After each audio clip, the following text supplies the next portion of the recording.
Sejam bem-vindos a mais um Pipocando Cast.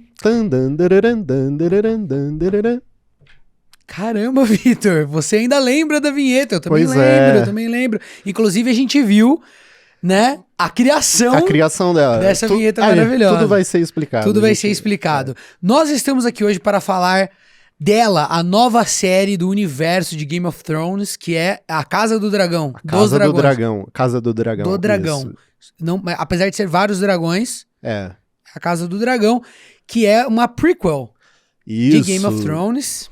E para comentar, teremos o mais carismático diretor de redação, roteirista de todos os canais de YouTube, Vitor Coimbra. De todos os canais do Pipocando, talvez. Já é alguma coisa, né? Até porque você compete com você mesmo, né? Então isso, fica um pouco mais... às vezes é difícil competir comigo mesmo. É isso aí, Vitor. Nós assistimos esse episódio ontem numa casa lotada de pessoas, com muita barulheira, baixaria e confusão. Sim, revivendo os bons tempos lá de 2019, quando a gente tava vendo a reta final de Game of Thrones, né? Revivendo os bons tempos de quando a maioria das séries era episódica mesmo, isso, né? Exatamente. E que eu acho que os estúdios estão vendo que isso ainda é necessário para certos tipos de produção. É legal que a gente ainda tenha isso, porque acho que aumenta a vida útil dessas séries e até a gente... é super legal essa coisa da gente assistir, refletir sobre, dar uma conversada durante a semana, as expectativas pro próximo episódio.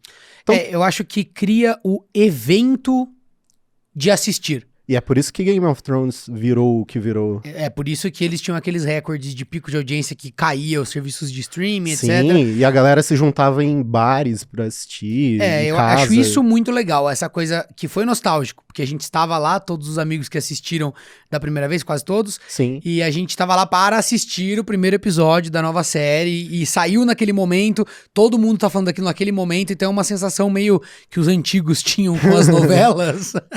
Eu lembro quando passava Celebridades, Fama, Sucesso. Você assistiu essa novela? Assisti. Money no bolso, Saúde. é tudo que eu quero. Isso. Eu acho que você errou. Não, money no bolso, saúde e sucesso. Vinha depois. Gosto muito. Mas é isso, eu senti como se eu estivesse participando de um evento. Estava acontecendo uma coisa ao vivo, que nós fazíamos parte de alguma forma. Foi bom, principalmente depois da pandemia, né? A gente poder voltar a fazer esse tipo de coisa. Sim. E, enfim, nós aqui nesse episódio vamos comentar, obviamente, com spoilers o primeiro episódio, vamos falar, mas assim, é o primeiro episódio da série, então acho que não tem tanto risco, assim, mesmo se você não tiver assistido, mas se você, não sei o que você tá fazendo aqui, caso você não tenha assistido, né?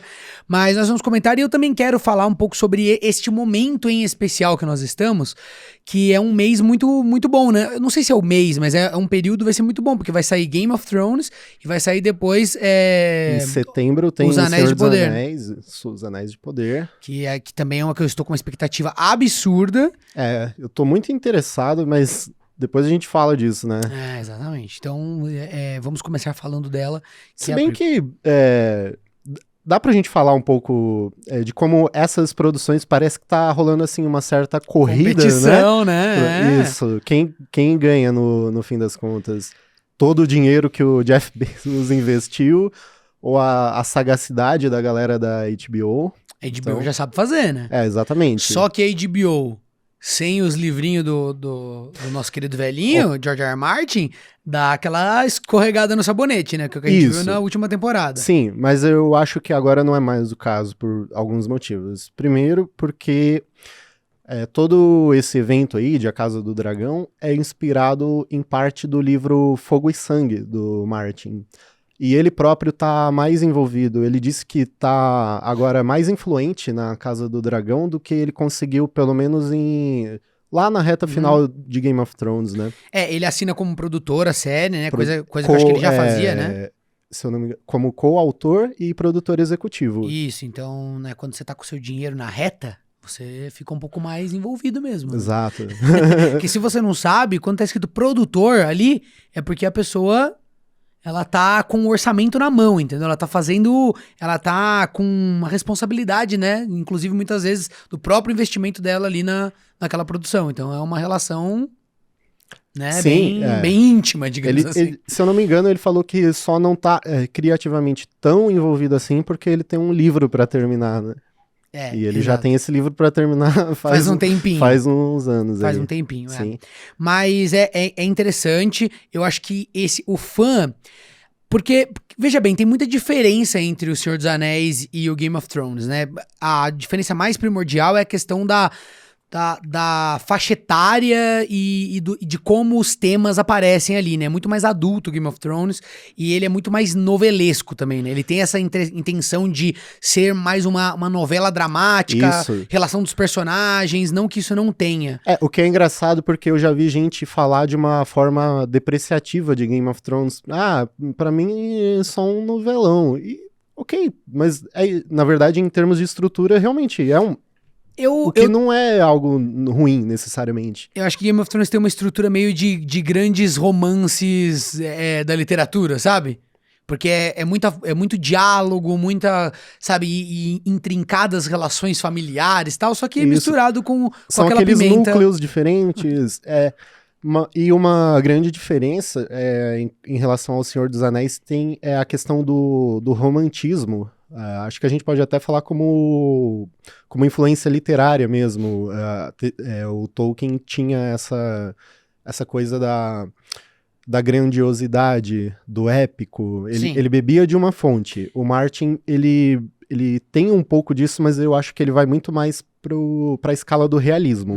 Ele é mais realista e ele é super contemporâneo também, então dá pra ver que ele aborda a coisa com uma lente que mostra mais do que o Tolkien mostra, justamente porque ele tá interessado nessa coisa mais humana, por isso que a obra dele é muito mais de diálogos e de introspecção. E os personagens, eles são muito, assim, pessoas reais. Sim, a Cersei e o Joffrey, eu espero que sejam pessoas reais, não tanto do seu círculo social aí de Exatamente. casa. Ramsay, fica longe dessa galera, por favor. Mas eu acho que as duas têm muito espaço, mas apesar das diferenças, que é o que eu tava falando, acho que elas servem a um público hoje em dia similar. Porque, embora Senhor dos Anéis eu acho que ela seja mais abrangente do ponto de vista que pode agradar crianças e adultos, mas eu sei que nessa série eles vão ter uma abordagem um pouquinho mais adulta do que os filmes, aparentemente, pelo que eu andei vendo. Nessa série do Senhor dos Anéis? Nessa série do Senhor dos Anéis ela vai ser ela vai ter um tom um pouco mais adulto, que não quer dizer que vai ser no nível de Game of Thrones nem de perto, né? Não, com certeza. Mas eu acho que as duas, elas vêm pra atender esse público que gosta dessa fantasia num ambiente mais medieval, mais daquela fantasia clássica, que é muito legal, que eu gosto, não é o meu ambiente favorito, mas tanto Game of Thrones quanto O Senhor dos Anéis me agrada muito, então eu estou muito animado. De formas diferentes mesmo, não, acho que nem quer dizer assim que um é melhor do que o outro, mas... O Senhor dos Anéis é um negócio que sempre mexeu muito com a minha cabeça assistindo... O quanto aquela imaginação, né, foi longe, lendo, assistindo. Eu não sei se você teve contato com Tolkien diretamente. Vou fazer uma confissão aqui, eu não gosto muito de ler Tolkien, não. Eu tentei 2 vezes, não é o tipo de livro que me agrada. O jeito que ele escreve, muito descritivo, é um ritmo mais alentado na hora de fazer as descrições, que pra mim acaba me impedindo de apreciar muito, sabe? Eu entendo. Você tentou ler o Hobbit? Que é melhor, já vai mais fácil. Eu li metade do Hobbit. Mas mesmo assim, tem ainda o lugar onde ele presta atenção não é exatamente o lugar que você curte, né? Mas ele na tela, pra mim, funciona muito bem. O Senhor dos Anéis, né? O Hobbit, pra mim, é horrível. Não gostei. Mas... E você sabe que, igual o George R. R. Martin, eu tentei ler também, não gosto tanto. São histórias que acho que pra mim funcionam mais no audiovisual mesmo. Eu não você gostei. Tentou ler o Guerra também. dos Tronos? Não gostei. Mas você chegou a ler inteiro? Não, eu li Crônicas do Gelo e do Fogo, o primeiro, Guerra dos Tronos, e eu li também 1/3, mais ou menos, e larguei de mão. Bem na época que tava rolando a série também e tal, acho que talvez, assim, se você chegou nessa parte e não engatou... Mas é uma coisa que eu já sei, o que mudaria tanto, eu sei bem exatamente o que eu não gosto, e já era meio esperado, e nesse sentido acho que os dois autores, eles são até parecidos, assim, né? Mas as séries, vão cumprir aí uma função muito importante, porque você tem ali, teve Marvel atendendo muito bem os fãs ali de super-heróis, de quadrinhos, né, e com uma riqueza muito grande de produções, inclusive para séries, para streaming. Aí você tem toda uma sorte de séries dramáticas, né, mais de temas atuais, teve a ascensão do Succession, que é fantástica. Você tem aquela coisa meio distopia, né, os fãs de distopia tão bem servidos também, tem muitas séries boas que abordaram isso. Tem Westworld aí na 4ª temporada. Então... Mas essa fantasia medieval teve Game of Thrones, e aí ficou todo mundo órfão, porque é muito caro de se fazer. É difícil. E não é nem que não existia antes de Game of Thrones, mas nunca conseguiram... Porque a gente pode contar quantas séries... Teve aquela de Viking, né, que é muito famosa, como é que é o nome dela? Vikings mesmo, Vikings. Que eu sei que fez um bom teve agora bom, o spin-off também, o Valhalla, mas veio depois do Game of Thrones. Então, mas tinha uma que era antes, que era tipo... Tem alguma dessas séries aí. Muito famosa? Era relativamente famosa. A galera aí nos comentários vai falar, pô, é óbvio que é tal. Com certeza, a gente de cabeça nem sempre vai... Mas, só que de qualquer forma, o Game of Thrones foi uma das séries que mudaram a TV. A gente pode falar isso de algumas, tipo Star Trek, Simpsons, Seinfeld, The Office, Sopranos, The Wire, e Game of Thrones é uma delas. Então, cara... É um patamar difícil de você alcançar, de você competir. E eu acho que talvez Game of Thrones tenha feito... eu acho que cada uma dessas que você citou aí, que são as que mudaram a televisão, mudaram num aspecto específico, né? E aí poderia explorar pra caramba isso. Seinfeld, por exemplo, que eu tô assistindo agora, é aquela coisa da gênese da sitcom como a gente conhece hoje e tal. E essa dinâmica, essa aproximação com aquele humor mais de stand-up e aquela coisa mais marcada do humor, que é super legal, e eles meio que são os pais, né? Dessa parada. E o estilo narrativo também. Isso, exatamente. Com certeza. Agora, Game of Thrones... Pra mim, a grande inovação que eles trouxeram, obviamente, série longa, episódios muito longos, um grande valor de produção em cada episódio, tudo isso é muito, digamos, grandioso, né? E só a HBO naquela época tinha realmente tanto o expertise quanto a grana, né? E a pujança pra fazer isso, a coragem. Sim. Mas pra mim, o elemento narrativo mais inovador é aquilo de você perder... Porque você é ensinado a não temer pelos protagonistas. Ou pelo menos saber que eles não vão deixar você até o clímax. E Game of Thrones subverte isso. Eu sei que no livro isso já foi subvertido, mas na hora de transformar isso para o audiovisual, fizeram de uma forma que para mim foi um grande choque, uma grande ruptura na questão da linguagem mesmo, de você pegar o espectador e colocar num ambiente que ele não conhece, num clima que ele não tá habituado. Além de ser algo no audiovisual pouco comum naquela época. E talvez até hoje mesmo. Que é difícil de replicar isso. É difícil de replicar, assim. Então é uma sensação única assistir Game of Thrones. Porque a gente tinha, sei lá, Lost foi uma série que matou personagens queridos, mas nunca dessa maneira como Game of Thrones fez. Quando a gente pensa em questão narrativa, era óbvio que o Ned Stark não seria morto. Era óbvio, né? Alguma coisa iria acontecer ali pra... Porra, a gente tinha o Sean Bean, um ator caríssimo, etc. O personagem que move a... Que teve mais tempo de tela, provavelmente. Trama, com certeza. E aí, de repente... Ele morre. Nossa, então aquele momento ali virou um marco na TV. E aí, vamos começar a falar então da Casa do Dragão. Bora. Assistimos ontem, está fresquinho na memória, muitos nomes novos, muitas famílias. É difícil de... O bom das famílias é que a gente pelo menos já conhece as famílias. A gente já sabe, sim. Mas você me lembrou que aquela Hightower, né? Hightower? É Hightower? Sim, Hightower. Você tava me lembrando de quem que é a galera e tal. Mas... até pra mim, assim, eu li os livros, é difícil, assim... É tanta gente. Mas você tá ali com os Targaryen. Você tá com os Targaryen, o pessoal dos dragãozinhos, tem um monte de dragão. A gente viu o Stark, a gente viu o Baratheon. Então até o pessoal de Dorne aí já foi representado, né? Então. Quer começar dando a sua opinião geral sobre o episódio? Manda Geralzão, né? Tá, cara, eu gostei do episódio. Eu fiquei feliz, assim, com o resultado. Eu diria, pelo menos, avaliando ele por si só, eu acho que ele é inferior ao que o Game of Thrones trouxe de melhor, mas muito superior ao que Game of Thrones trouxe de pior. Uhum. Então, Interessante. eu senti algumas coisas assim, eles tentaram deixar a linguagem um pouco mais fácil em alguns aspectos, até com aquela narração no prólogo para explicar um pouco ali do contexto, né? E coisa que não era um artifício do Game of Thrones. Eu acho que eles foram muito numa cabeça de... Tem gente que não assistiu Game of Thrones que vai assistir essa...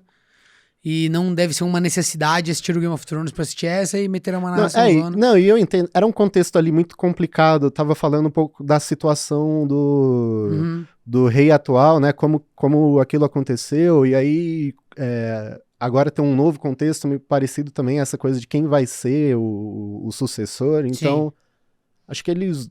Assim, não é algo negativo, é só uma observação escolha, né? Sim. E... Putz, eu gostei, acabou tendo de tudo, né? Teve morte, teve, né, aquela violência gráfica extrema, que é meio polêmica até, teve... Bastante sexo. Bastante, mais do que eu tava esperando, e também já entregou, assim, muito do que alguns personagens têm potencial de levar daqui pra frente. Acho que você fez um panorama legal. Na minha percepção, tem uma coisa de simulação que não me agradou tanto no sentido do quanto que o episódio poderia ser bom. Então, eu que já sou espectador, já conheço Game of Thrones, eu não preciso e também não tenho essa ânsia toda de ser convencido de que, será que é igual Game of Thrones, será que não é? Não precisava ser convencido disso. Eu acho que eles pesam a mão demais nesses recursos. Tanto na questão gráfica da violência, vou falar especificamente da cena lá do parto, que eu acho que não possa ser, ou que seja um problema ser daquele jeito, ou que eu esteja problematizando a cena de nenhuma forma, não é isso. É só porque parece pra mim que, bom, é o primeiro episódio de uma série que está na família Game of Thrones, vamos mostrar a que viemos, sem papas na língua, sem ter medo de mostrar nada, tal. Eu senti um pouco desse clima. Quanto na questão também de mostrar pessoas peladas e sexo e etc. Eu acho que foram criadas situações ali que... Não que elas estejam erradas, fora do contexto, fora do tom, não é nada disso que eu tô falando. Eu acho que teve uma preocupação de falar, vamos botar tudo isso no primeiro episódio, entendeu? Então, pra mim parece performático um pouco, eu fico vendo e falando, caramba, hein, Game of Thrones mesmo, hein, e tal. E aí toca a trilha do Game of Thrones, inclusive, que é uma coisa que não sei se eu gostei. Fiquei meio assim, eu fiquei meio... porque toca a trilha do Game of Thrones no fim, né? Eles ficam escondendo ela o tempo todo. Não, então, mas é porque ela toca no começo. Ela toca muito escondidinha no começo. Naquela primeira... naquele establishing shot que tá andando por dentro do eu acho que é aí mesmo, tal, já depois do prólogo, eu não lembro. Aí depois... É logo depois da vinhetinha lá do brasão. É isso, né? Então, ela toca bem sutil, bem contida. E aí no final, ela é clara. Pode ser assim, tipo, pensando de forma narrativa, né, artisticamente, mostrando que, ok, agora tá estabelecido mesmo o... Né? É que não é necessariamente um problema. O que eu tô querendo dizer essa coisa que eu tô falando dessa simulação, uma coisa mais performática, fica reforçada por usar a mesma trilha. Porque aí já coloca na tua cabeça que você está assistindo Game of Thrones, entendeu? Parece que eles estão gritando na sua cara, isso aqui é Game of Thrones. Você vai ter tudo daquilo lá e muito mais. Eu entendo totalmente o que você tá dizendo. E assim, tudo bem.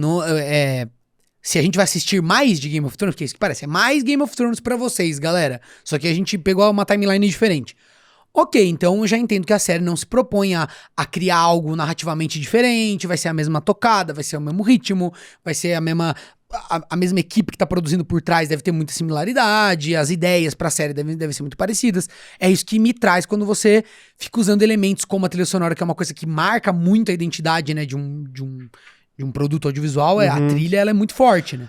E nesse aspecto é até bom que a abertura não repita a música, o mesmo estilo. Só que por outro lado... Muito pobrinha. Nossa, eu acho que perde bastante e diz muito sobre como tem sido as aberturas de séries atuais, né? O engajamento, não pode perder tempo na vinheta. Nossa, assim, eu não lembro qual foi a última série... Com uma assim, grande abertura virada. Desses séries mais recentes, né? Eu lembro, Ruptura tem uma abertura bem legal. Verdade, Ruptura tem uma... É mesmo, recente. As séries da Apple, Servant também tem uma abertura bem bacana. Succession não tem uma abertura também? Que é eles andando na rua, ele tá no táxi, tem uma aberturinha legal também. Acho que talvez eu esteja errado. Mas é meio a meio, mas né? existe, muitas séries com certeza, essa tendência. Mas enfim, tem essa parte mais de performance que eu não achava tão necessário. E acho que o episódio perdeu tempo com essas coisas, sabe? Mas, ok. Sabe o que eu acho que também pode ser? Porque Game of Thrones, a cada começo de temporada, eles nunca se preocuparam muito em, e tacar um monte de coisa. Tanto que tem vários episódios super mornos de abertura do Game of Thrones. Sim. E talvez um pouco o final amargo, né? O que ficou na cabeça das pessoas, rolou uma preocupação deles entregarem tudo... o que as pessoas gostavam de ver. É isso, foi exatamente isso. Eles estavam preocupados porque as pessoas chegaram, vai ser igual a Game of Thrones. Aí eles queriam, vai sim, vocês vão ver tudo que vocês querem. E, tipo, pra mim, se é o preço que a gente tem que pagar pra HBO ter a certeza de que as pessoas vão engajar com a série, sim. Pra mim não há tanto problema assim. Mas eu lembro muito bem do primeiro episódio de Game of Thrones, que quando esses elementos apareceram, eles foram chocantes, realmente tiveram um efeito narrativo tão mais forte, justamente que você não espera eles e eles são dosados a conta-gotas. Tinha tudo o que tem nesse, só que não na mesma quantidade, né? Isso, e é organizado de um jeito que aquilo ali realmente te surpreende, né? Então, quando aparece aquela cena de sexo totalmente inusitado, então... você fala, caramba, que é isso, né? Ou quando aparece aquela cena, né, o menino caindo e tal, tem violência antes, acho que tem umas lutas. O próprio começo já mostra o caminhante branco, né, então... antes disso, os caras fugindo lá, encontram os caminhantes, aí depois... sim, na floresta, isso. Né? Aí depois tem uma decapitação que o Ned acompanha. Aí, aí você já entende o tipo de personagem que ele o que ele precisa atender, então... É um episódio melhor. Com certeza. Aliás, eu acho que é um dos melhores primeiros episódios aí de Convenceu muito tempo. Muita gente, né, a assistir a série. Mas, tirando essa parte que é mais performance pra mim... por exemplo, aquela cena lá do cara andando pelas ruas lá e cortando o pinto da galera, né? Teve isso aí? Sim. Aquilo ali eu até entendo, porque você tá contando que ele é um cara totalmente descontrolado. Você tá dando informação sobre o tipo de pessoa que ele é. Isso. Então eu já acho um pouco mais justificável, entendeu? Eu acho importante aquilo ali tá ali dentro. Bom, tirando tudo isso, eu acho que o episódio ele é muito bom, achei ele muito bem escrito, gostei dos diálogos, acho que tranquilizou a gente no sentido também e esse é o principal, de que nós vamos ter personagens com grande potencial dramático. Porque essa é uma coisa que você sempre tinha certeza em Game of Thrones. Quando aparecia um personagem, ele sempre tinha uma história, uma backstory, né? Interessante, intrigante, que não era revelada toda de uma vez. Então você falava, a gente vai descobrir mais sobre esse personagem e mais sobre como ele reage em circunstâncias diferentes. E aí, esse episódio, em pouco tempo, conseguiu mostrar isso. Os personagens são apresentados por um ângulo, e aí, conforme eles vão interagindo durante o episódio, você vai descobrindo ali aquela multifacetação ali daquela personalidade. Então isso é o que é Game of Thrones. Pô, em um episódio você já consegue perceber isso, cara. Sim. Pelo Daemon, por exemplo, que ele é um cara, ele é ambicioso, mas eu achei muito interessante que quando acontece o velório lá, ele que fala pra menina, tipo, assim, seu pai tá precisando de você, né? Assim, ele demonstra aquela preocupação familiar, então... Eles são uma família. Ele não é só um cara ambicioso, é mais do que isso. Ele tá em conflito, né? Ele tá em conflito, então, a mão do rei também... Fantástico o personagem dele. Nossa, é alguém que... Putz, ele pode ser mesmo alguém super preocupado, mas ele também pode ter aquelas motivações muito próprias. E então, é diferente daquele do Mindinho, né? Que era um personagem muito intrigante e que...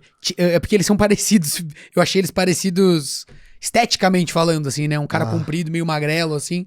Né? Aliás, é o pai da Luna. É verdade, é o pai da Luna. O Rhys Ifans. Ele tá muito bem no papel, inclusive. Ele é um baita ator, cara. Então, acho que é legal mostrar o tipo de perspicácia diferente, né? E tinha aquele um eunuco, né? Que era o Varys. o Varys, que era fantástico também. E cada um deles tem um tipo... Eles são personagens que são vendidos pra gente como perspicazes e inteligentes, mas é muito legal ver que não é digamos assim, um estereótipo, né? Cada um deles tem essa perspicácia diferente, né? Isso é muito legal. Muito particular. E isso vem muito também, eu acho que da influência do Martin, que sempre soube criar personagens interessantíssimos, com... É isso que eu falei, né? Ele cria personagem que parece gente mesmo, que tem toda uma maneira de pensar. Entre esses três que são personagens perspicazes, você vê que, por exemplo, o Mindinho, é Mindinho mesmo, eu não tô falando errado não, né? Mindinho, do Game of Thrones. Que era o dono do puteiro. Isso, legal. Ele era aquele tipo de pessoa perspicaz e inteligente que quer tudo pro seu próprio benefício e, assim, tem aquela humanidade bem controversa. Aí você tem o outro que é o Varys, que ele sabe que o mundo é sujo e tenta fazer o melhor que dá com as circunstâncias que ele tem. Esse, ele já não, ele é um cara ele é mais idealista, eu vejo ele mais humano, assim, ele realmente é um cara que tem uma preocupação, ele é quase ingênuo, assim, sabe? Ele é quase, mas não, como que a gente vai fazer isso? Como que a gente vai deixar isso acontecer? Eu senti essa vibe nele, assim, mas bem realista, assim, sabe? Não é uma coisa exagerada, não é que ele é super, assim, não, é uma... Não, dá pra entender, a preocupação dele parece genuína, né? É isso. E aí o que eu queria comentar é que você tem esses personagens super ricos, que é uma coisa que eu acho super importante, e você tem, obviamente, alguns personagens que eles têm mais detalhamento emocional, nesse primeiro episódio, pelo menos, que também era uma coisa de Game of Thrones, né? Era muito interessante como ele é quase um quebra-cabeça muito difícil de fazer. Apesar dos episódios serem muito longos, como a série é toda montada com diálogos longos e lentos, e aquele passo mais natural de um diálogo, quase um diálogo ali de confissões, né, tal, que sempre acontece, em câmaras escuras e quartos e tal. Então demora pra você, né, você vai por um núcleo, você tem que ficar lá um tempão. Então mesmo o episódio sendo longo, não dá pra você mostrar muita gente. Mostrou muito mais o rei, né? E ele é um personagem, na minha opinião, o melhor personagem que foi apresentado até agora, mais complexo, etc., é a figura dele. Porque você vê que ele é bom, ele parece, né, uma boa pessoa. Sim. A família, a casa Targaryen tem essa coisa muito legal que falam, né, que quando um Targaryen nasce é como se jogassem uma moeda pra ver se ele seria grandioso ou louco. Maluco, né? Então, ele parece... alguém que quer fazer tudo o que é certo, só que ele teve que tomar uma decisão, assim, extremamente difícil, mais de uma, na verdade. Sim. É alguém com muitos dilemas e com um ator que soube, assim, você vê que ele entendeu o personagem, ele trabalha um pouco, às vezes ele me passou um pouco de inocência, mas... Quando ele tá falando sobre o irmão, não, mas ele é assim. Só que aí, de repente, ele é alguém que bate na mesa e fala, né? Ele mostra a postura de rei nos momentos certos. E aí eu acho que vem a maestria do texto da série. Aí é onde eu acho que realmente tem um brilho que existe em Game of Thrones, existe aqui, que é a imprevisibilidade dos personagens. Então, quando ele é apresentado, como eles fazem isso? Eles colocam, ao invés deles irem lá e já mostrarem como eles colocam várias situações onde outros personagens comentam sobre aquele personagem. E de perspectivas de distância social variadas. Sim, muito distintas. Então, quando falam sobre o rei... Tem gente lá no episódio que falou assim, não, ele só quer o filho homem, ele tá disposto a fazer tudo pelo filho homem. Aí depois mostra a filha dele, falando, eu sei que o sonho do meu pai era que eu tivesse um pênis pra eu poder reinar, mas eu tô de boa aqui, eu tô na minha função. E você vai construindo uma imagem do cara, que você só viu ele falando uma vez, assim, meio distante, né, falando uma ou duas coisas, você fala, bom, esse cara deve ser meio, né, não deve ser flor que se cheira, ele deve ser um cara, né, sinistrão. Aí... A primeira cena mesmo que ele tem um pouco mais de doçura é aquela cena que a esposa dele tá na banheira. Você, como espectador treinado de Game of Thrones, já fica meio com medo, né? Sim. Vai matar a mulher na banheira, vai arrancar o filho, vai enforcar com o cordão umbilical, sei lá, qualquer uma dessa bizarrice. E não, ele é um cara que aparentemente ama a esposa, ele quer muito ter um filho homem, mas quando ela fala ali pra ele, ó, eu não tô disposta a ter mais um filho, ele não reage de uma forma, digamos assim, combativa com ela ali. Ele simplesmente fica em silêncio ali e, bom, beleza, vamos ver o que vai acontecer, né? Então ele já demonstra que ele não é o estereótipo que você tava criando dele conforme você tava ouvindo as outras personagens falarem dele. Ela fala, tipo, ela bate o martelo Sim. com o rei, né? E ele respeita, aparentemente. Isso, Ele não chega lá e fala, ó, você é minha esposa, vai tudo tem parir quantas limite, vezes né? eu Você vai ter quiser, que fazer. né? Ela fala, eu sei que é meu dever, mas eu já tenho muito luto e tal. Então, é da hora isso, que Game of Thrones cria essa coisa complexa de personagens que são uma pessoa boa numa situação medieval, de brutalidade, né, etc., ia ter que lidar com aquele tipo de convivência. Sim. E é isso que Game of Thrones consegue fazer muito bem, né? Mostrar pra gente que até as personas mais doces num ambiente desse vão ter que se confrontar ali com situações... Ou se mata, que foi o que o Tommen fez lá no Game of Thrones, sim, né? Sim, aí desiste mesmo, chega. Isso eu achei muito legal, assim, e até a parte da decisão difícil que ele toma ali é um negócio extremamente controverso, não tem, acho que qualquer pessoa minimamente, assim, digamos, mais adulta, não vai ficar emitindo um juízo de valor, assim, porque eu acho que não cabe, é uma situação muito, né, ele é um cara numa situação medieval, não sei o que lá, que toma a decisão pela esposa, totalmente errado, né, pela nossa ótica. Sim. Obra de ficção, né, que se passa... Que eles atendem a um tipo de pensamento que se teria, Isso. né? E ele não age daquela forma como se fosse uma coisa trivial pra ele, isso que é legal, entendeu? Não, vai lá, não, meu filho, imagina, abre a mulher aí, não, existe é isso o aí. pesar dele e a interação dele. É até legal, porque quando ele vai tomar a decisão, plano super fechado nele ali, passando aquela ideia de, putz, ele tá num beco sem saída, então... E o primeiro instinto que ele tem é negar a ideia completamente. Aí ele percebe que o outro cara já ponderou e percebe o quão difícil é, né? Ele deixa muito claro que a mulher já vai morrer de qualquer forma, que ela não teria salvação, porque a criança não ia sair, eles não iam conseguir... Isso, o que eles iam fazer? Tirar o bebê, mas lógico, né? É um negócio super sinistro. E aí, logo depois que passa a cena, se descobre que o bebê não sobreviveu, né? Então ele fez tudo aquilo ali à toa, o que é ainda mais traumático. Né, e quando a gente vê os dois corpos... E eles fazem de um jeito bem plot twist, né? Mostra ela primeiro de cima e corta seco pro... Por mais que já desse a entender, né? Quando o mestre estava segurando, ele faz um barulho... né, o bebê. O bebê ali. faz um barulho meio de... Ele fez isso? Tem um barulhinho. Rolou um barulhinho. A gente lá ontem assistiu e falou, mas o bebê, o que é isso, mano? Não tô conseguindo arrotar. Teve um barulhinho. Essa cena é muito pesada. E achei que não precisava, né? Você mesmo falou. Então, eu falei assim, que a tensão em si já existia. Tudo que eu acho que tudo que eu precisava sentir, eu já senti antes de ver a galera cortar a barriga da mulher. Então, putz, é Game of Thrones, assim, e tem não mostrou essa exposição. Tanto também.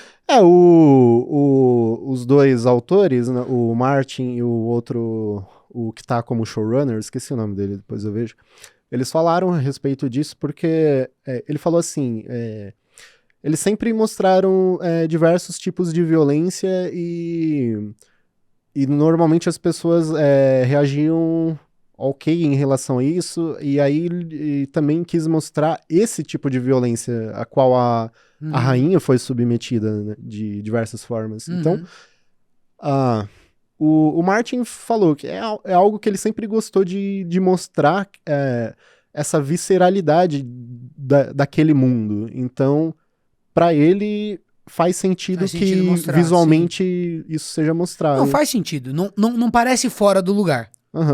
É só que você tem ali uma certa munição pra chocar as pessoas com cenas, né, de extrema violência. Você escolhe como você espalha isso pelo episódio. E como recurso de... Putz, poderia... Eu não sei... não, você ainda não conseguiu ver o episódio surpresa do Sandman. Não. Então, sem entrar em detalhes, acontece uma coisa... existe uma violência em um desses episódios... em um desses segmentos, que é um episódio com dois segmentos, que rola uma elipse de tempo e você vai entender exatamente o que aconteceu ali e o negócio acho que te impacta da mesma forma. Uhum.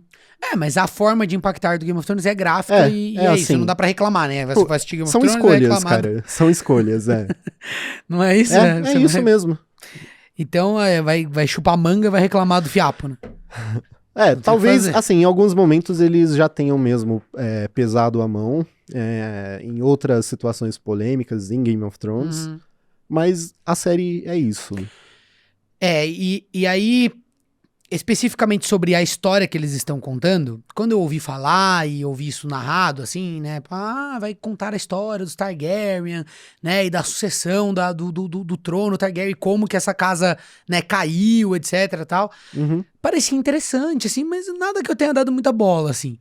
E eu achei que esse primeiro episódio, isso é um mérito, ele conseguiu colocar muito bem. Até tinha uma pessoa assistindo com a gente ontem que falou, eu nem não entendi qual que vai ser Sim. E pra mim ficou muito claro e muito certeza. interessante, porque você tem 3 energias conflitantes muito fortes, 4 na verdade, né, que você tem esse trono que vai ter que ter uma sucessão e eles estão tentando decidir isso. Então tinha o rei especificamente que estava querendo fazer isso através de um filho homem e tal. Você tem a filha dele, né? Temos a Rhaenyra, Rhaenyra, né? Temos o tio dela, o Daemon. Isso. Que aí ele, no final do episódio, ele meio que sai, né, de cena, mas vai ser um cara que vai jogar ali pelas cortinas. E temos a mão do rei também. Isso, eu diria assim, a mesa, né? Todos aquele conjunto de influências ali que manipulam o rei, teoricamente, né? Tentando guiá-lo ali pro que eles acham que é melhor pra Westeros. Não, cara, assim... se eles forem seguir exatamente o que é a história, vai ter uns desdobramentos, assim... muito louco. Muito foda, muito louco. Até que eu não tava esperando antes de ter esse contato. Caramba, e você acha que tem a grandiosidade das situações que tem em Game of Thrones?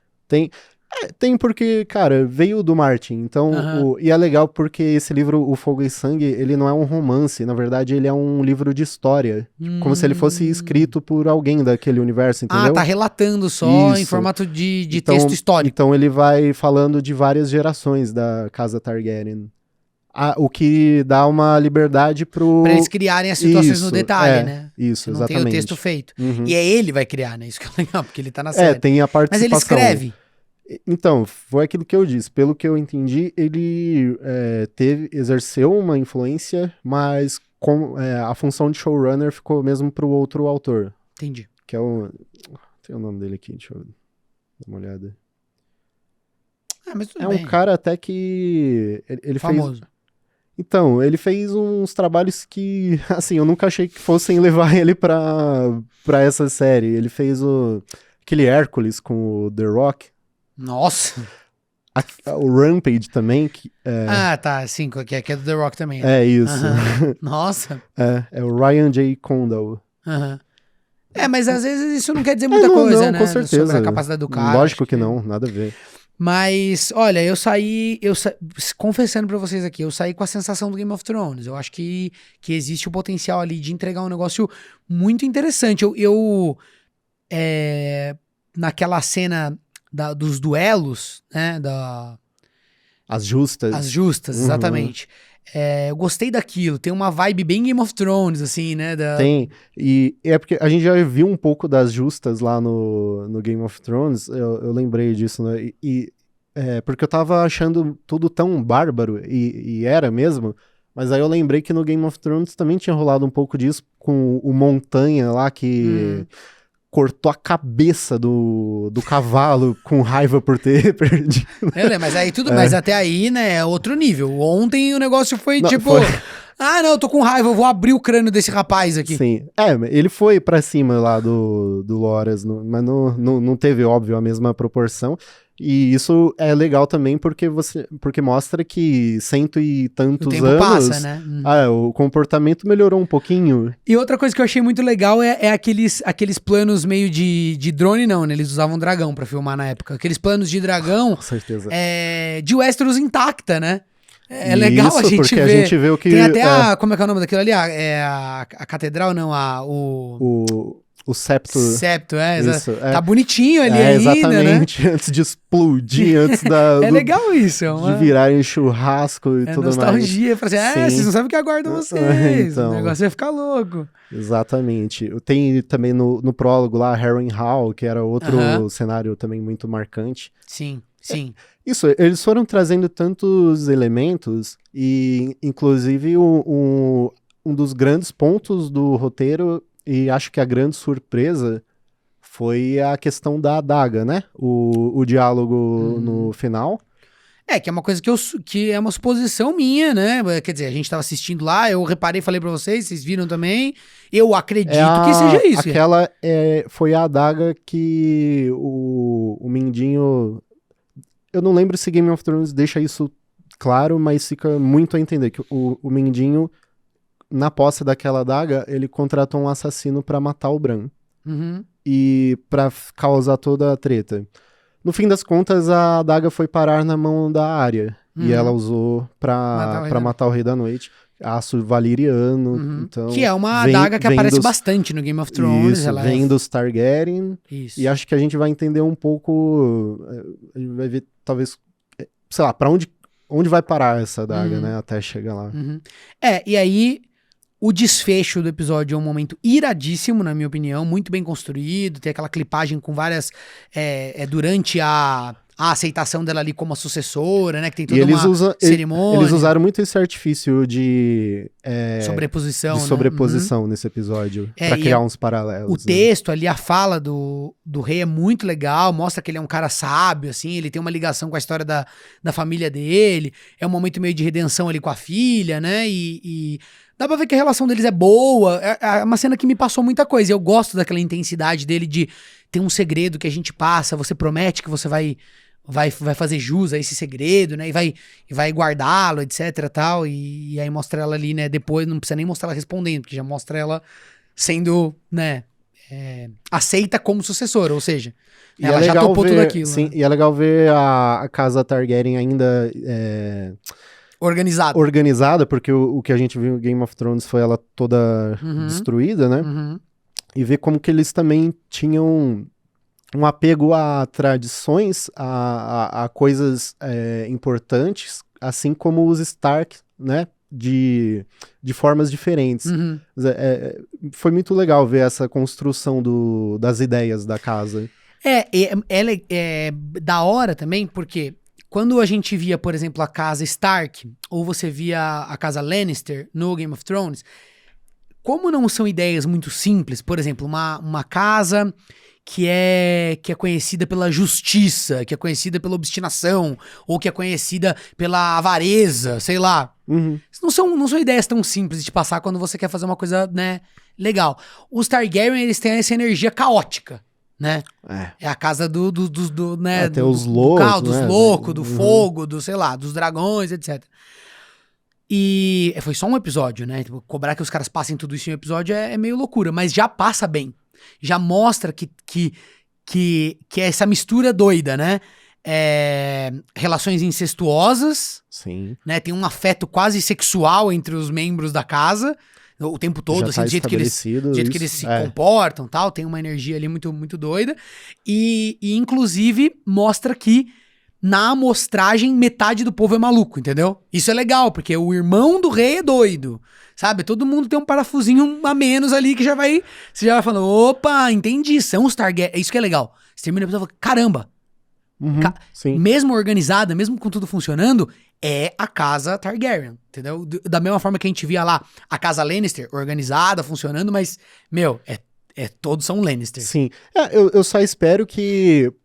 Ok, isso deu certo no Game of Thrones, mas eu acho que mais uma tentativa eu não tenho muita certeza se vai rolar, porque a gente teve o Joffrey por 4 temporadas e o mundo se uniu em ódio ao Joffrey. Aí ele morreu. Então veio alguém tão louco quanto ele, se não pior, né? O Ramsay. Sim. Assim, eu espero que se forem criar um personagem que a gente... Odeie. assim, não seja tão... que pelo menos ele seja trabalhado com muitas diferenças, o suficiente pra não dar aquele ar de repetição, saca? Eu acho que daria um ar muito forte de repetição se o Daemon, por exemplo, fosse um cara que fica torturando as pessoas ao bel prazer, porque o Joffrey, ele era psicopata no sentido mais literal da palavra, né? Ele gostava de ver as pessoas morrendo, abrir gente, Isso. chamava lá as mulheres e matava com a... Essa cena Deus, é muito famosa, né? Mas assim, muito marcante. E teve todo um peso dramático muito forte no Game of Thrones. Seria bem repetitivo se eles pegassem essa persona e meio que transmutassem na figura do Daemon. Não precisa, né? Dá pra você colocar um cara sanguinário de outras formas, né? Isso. Até porque no Game of Thrones a gente teve uma boa dose disso com o que escalpava as pessoas lá, esqueci o nome dele. O Ramsay e o Joffrey, que eram dois personagens bem... que embrulhavam o estômago, né? Sim, de forma visceral, né? Acho que dá pra ir um pouco... Dá pra você trabalhar essa figura odiável, né? O arrombado de outras formas. Até meio... Assim, o Mindinho também era isso, né? Era repugnante, né? Por mais que ele fosse... Mas você tinha uma certa empatia com ele, né? Um personagem fantasticamente escrito. Bom, vamos ver aí o que aguarda, porque tem muitos desdobramentos mesmo. Tem, com certeza, muitos personagens novos pra aparecerem. Inclusive... acho que nem é spoiler, porque é informação de produção, né? Mas vai ter um time skip. Então a gente vai ver... Vão pular um tempo, né? Vai avançar anos. Vai ter troca de atores, pelo menos alguns deles, né? A menina vai ficar... mais velha. Isso. Então tem muito personagem pra aparecer, muitos personagens pra gente amar e odiar. Às vezes ao mesmo tempo, né? Game of Thrones consegue fazer isso. Game of Thrones é isso. Você ama num episódio e odeia no próximo. E eu acho que, resumindo, uma ótima notícia pros fãs alucinados de Game of Thrones que estavam órfãos da série, porque até agora a gente pode dizer que é uma série bastante competente, que estabeleceu o que ela quer ser muito bem, e acho que vem diversão por aí, gente, acho que vem muita coisa, e assim, o desenvolvimento dessas histórias costuma ser melhor do que a finalização. Então, olha que gostoso. Estamos na fase do desenvolvimento. Então, aproveitem. Talvez a gente esteja na melhor parte. Aproveitem que a melhor parte é agora. Descobrir os personagens, descobrir as intrigas, ver tudo isso se desenrolando, né? Acho que isso é o mais legal. E estou louco de curiosidade para ver quem vai se sair melhor. Se vai ser esta série derivada de Game of Thrones ou se vai ser Anéis de Poder. O meu chute é pra Anéis de Poder. Você acha que vai se sair melhor? Eu acho. De bilheteria não, né? De audiência, de tudo, eu acho que ela tem mais potencial. A qualidade da entrega... Aí eu já não tenho dicas o suficiente pra acreditar muito na qualidade de Anéis de Poder. Pelo que eu ando vendo dos materiais, parece muito carinhoso, muito bem feito, mas... Só que é aquilo, assim, o trailer é a coisa mais linda. Tem que ver o roteiro. É lindo. Então, mas... Se o roteiro não tiver o nível, assim, da qualidade de diálogos que a gente viu em Game of Thrones e que já deu pra ver um pouco na Casa do Dragão, não vai ser o suficiente no fim das contas, E eles foram bastante corajosos, né? Porque a comparação vai ser inevitável. Com certeza. Então, lançar próximo de uma série derivada de Game of Thrones acaba... Digamos assim, se a parte mais frágil for essa questão dos diálogos e da construção dos personagens... desse ponto de vista mais dramático, vai ficar muito claro, muito evidente que a galera vai estar assistindo quase que simultaneamente as duas. Praticamente, né? Eles têm um grande desafio. Tem, com certeza. Mas foi decisão deles, né? Deixar a próxima essa janela. Foi decisão da galera do Não, Senhor dos Anéis. Dos dois. Então. Porque nenhum dos dois recuou. Então, acho que a Game of Thrones já tava, assim, mais garantido por toda a base... também é um negócio que acabou faz 3 anos, não é tanto tempo assim para as pessoas esquecerem. Não, ninguém esqueceu, tá bem vivo na cabeça de tudo. E Senhor dos Anéis tem aquela energia nostálgica de anos reprimida, né? Que acho que também vai ser muito forte.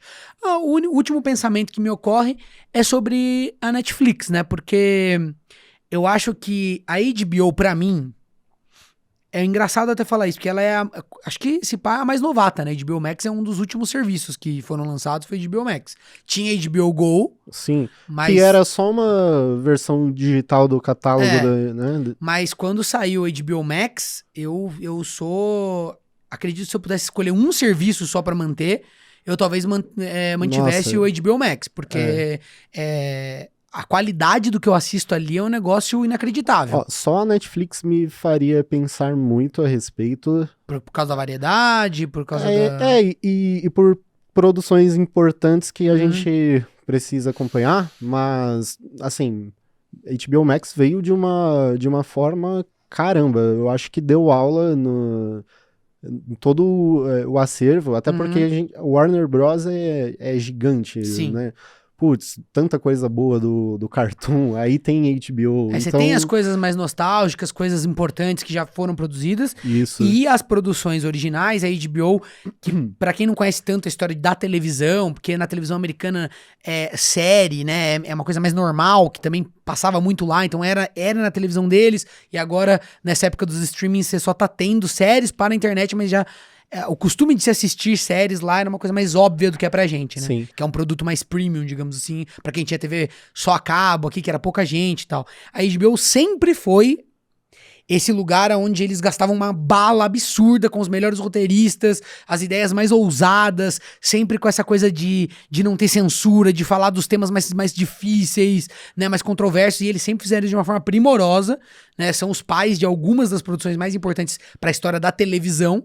E o HBO Max, que todo mundo tinha um receio, assim, de acabar seguindo por uma linha mais Netflix, no sentido de muitas produções mais simples e tal, elas não vieram com isso, vieram com séries, eles se assemelham muito mais a uma Apple TV Plus, por exemplo, do que a uma Netflix da vida. Isso. Nas produções originais. Sim.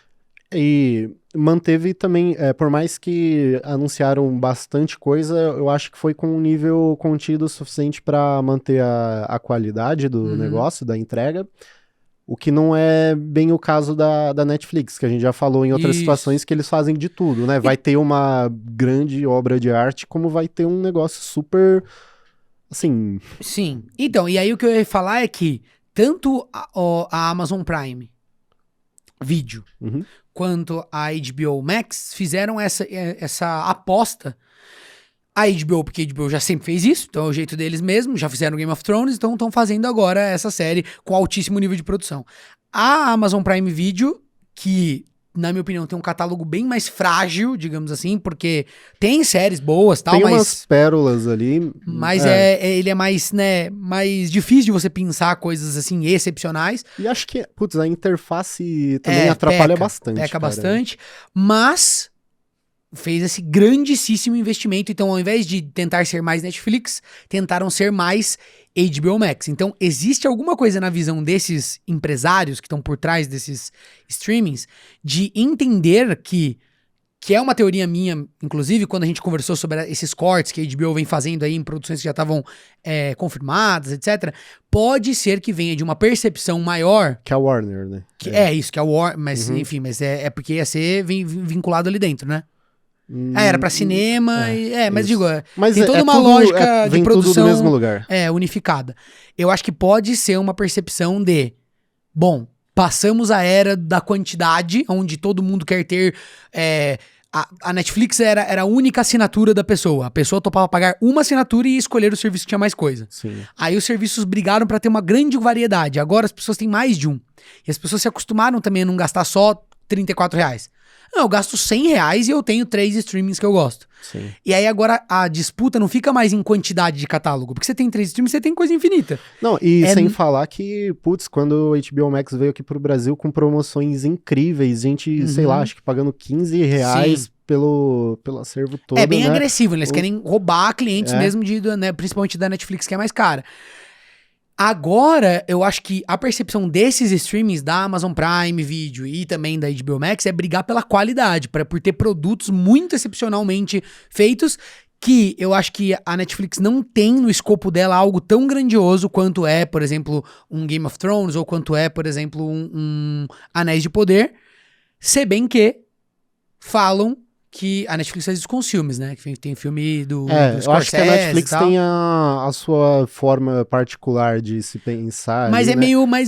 Mas parece meio burra essa coisa de, por exemplo, você investir no filme do Scorsese, do ponto de vista mercadológico, você pode ganhar um Oscar, mas o público geralzão mesmo não dá muito a mínima, né? É muito mais nichado sim, do que você fazer um Game of Thrones. Mas é por isso que pra cada filme, pra cada irlandês, tem vários... não quero falar mal, né? Barraca do Beijo e Então, tal. mas são produçõezinhas menores.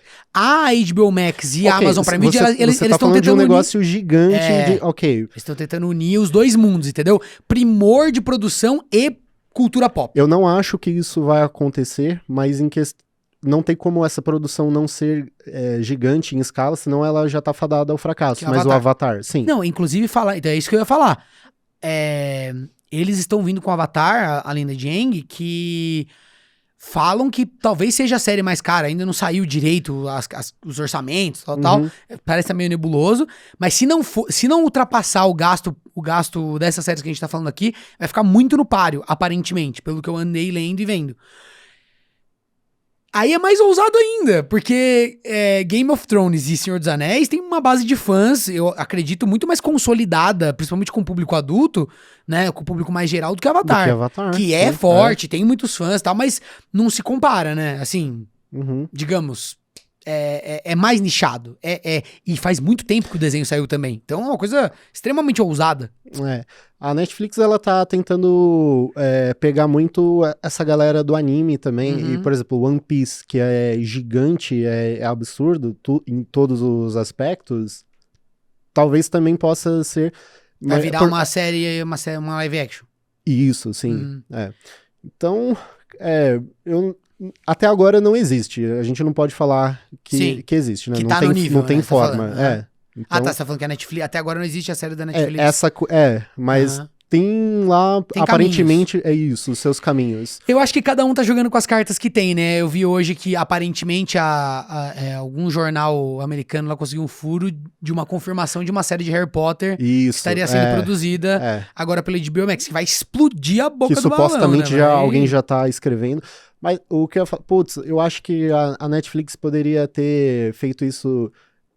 Eles tiveram medo, talvez, de fazer... Acho que apostar tão mais alto do que apostaram em Sandman. Sabe? Sim. Dá mais uns 100 milhões ali. É porque eles, como são os maiores, eles têm uma visão muito menos de ateliê, é muito mais do dinheiro, da planilha, sabe assim? Não, gente, a gente faz um pouco mais simples, ideias criativas. Se sair legal, a gente aumenta o orçamento em 20%, blá, blá, blá. É diferente da HBO. A HBO é tipo assim, a gente vai fazer a melhor série de todos os tempos, tudo vai ser maravilhoso. Vez que eles fizerem, é isso. Mas é porque é o jeito que a HBO conquista o espaço dela. Ela não é a maior, então ela quer ser a melhor, entendeu? E ela faz poucas coisas e coisas boas. E já tá indo pegar também o público dos games com The Last of Us. Que também eu vi um pré-trailer que parece que tá parece absurdo. Só o fato de você ter o Pedro Pascal ali, que é um ator monstruoso, aquela menina também, a Bella Ramsey também, por mais que eu não ache que ela, em questão estética, né? Não lembra a Ellie, mas... Isso não quer dizer nada. Não quer dizer nada, eu acho e até ela bom. é uma atriz incrível. Eu acho até bom, porque parece que eles não estão querendo fazer uma coisa só pra pegar dinheiro dos gamers trouxas, e sim fazer uma história legal. E tem o Neil Druckmann, o diretor dos do jogos jogo, né? ali, super envolvido. Eu acho que a gente pode entrar... Eu falei tudo isso pra dizer que eu suspeito que estejamos entrando numa era de produções para streaming muito melhores do que a era que antecedeu essa. Então... No modo geral, digo assim. Só tem um problema aí. A gente ainda não sabe exatamente o que vai acontecer com a HBO Max. Porque vai ter a fusão com o... Discovery Plus. Que eu simplesmente dispenso. E acho que a maioria... Eu fico muito tranquilo quanto a isso. Porque assim, a HBO vai fazer séries. E a Warner vai fazer filmes. Isso está confirmado. Não, mas o que eu quero dizer... E no mundo do digital, isso aí vai estar disponível pra gente assistir em algum lugar. Isso, exatamente. Então, pronto. Mas aí é que tá. A gente vai estar vendo o catálogo virtual, né? O catálogo digital da HBO e da Warner. Mas não necessariamente produções originais HBO Max, feitas exclusivamente pro streaming. Mas eu acho que a visão que eles estão tendo agora não é pensar nas produções para streaming, é pensar nas produções do ano que eles vão fazer. E isso vai estar disponível pra gente assistir alguma... Essa é a minha esperança, entendeu? De que eu acho que a HBO, com toda a história que ela tem, nenhum executivo vai entrar lá e falar assim, não vamos fazer coisa boa, vamos fazer coisa ruim. Não, pelo contrário. Então, se isso estiver disponível pra eu assistir em algum lugar, eu vou estar mais do que contente. Não, com certeza. Não se desfazendo do catálogo sensacional que eles construíram ali, que tem... Isso é legal mesmo. Nossa. Talvez isso tenha um pouco mais de perigo de perder. Né? Então, eu esse catálogo, né, essa junção de todas as coisas da Warner, dos desenhos, isso é realmente muito... É tão bom ter aqueles desenhos do Cartoon ali pra parar pra assistir. Eu tava assistindo As Meninas Superpoderosas, isso é tão bom. Fantástico. Né? Tem a Vaca e o Frango ali, tem Samurai Jack, é um negócio... maravilhoso. Cara. Bom, Victor, acho que a gente já falou bastante, até fugimos do tema já, né? Então acho que a gente pode encerrar por aqui. Eu acho que se isso aqui tiver uma repercussão bacana, a gente pode voltar pra comentar outros episódios. Talvez a gente possa fazer, por exemplo, 3 episódios da temporada, 4 episódios, comentar assim um meio de safra e depois o final. Depois o final. Trazer convidados, inclusive deixa aqui nos comentários quem você gostaria de ver aqui comentando com a gente, né? Pra gente ter ideias aqui de quem a gente pode convidar. E acho que é isso, né? Inclusive, a gente, nos próximos episódios, pode voltar a trazer mais também o público, né? O que a gente já fez com o Stranger Things. Então, a gente prepara... Você fala de ver os comentários da galera, a gente tá sempre atento aí no que vocês falam. Então, mandem aí, quem sabe a gente não fale aqui no próximo episódio. Perfeito. E é isso. Fiquem com os dragões, meus queridos, e... Tá esperando coisa boa? Do quê? Do que vem aí pela frente? Muito. Tá muito otimista? Muito, estou extremamente otimista. Também, mas eu tava meio assim, Casa do Dragão. Agora eu tô a Casa do Dragão, cara. Vai todo mundo comentar no dia seguinte que alguém perdeu a cabeça. É isso aí, cara. É isso que eu sinto falta. Vamos aquecer essas conversas do cafezinho. Vamos, galera. Vamos. Bora lá. Tchau, gente. Tchau.